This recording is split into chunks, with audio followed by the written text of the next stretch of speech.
water from the river.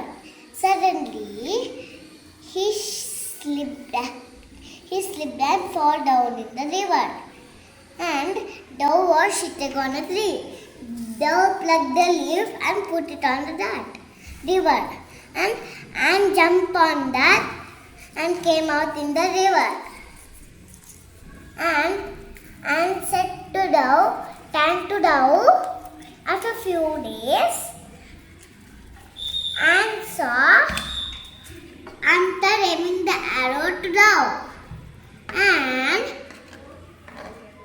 and saw that and quickly went and bite the Anta's leg. Anta screamed and arrow missed to the Dove.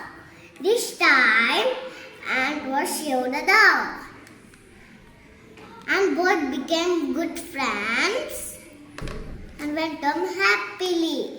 Moral of the story is, do good, have good. Thank you.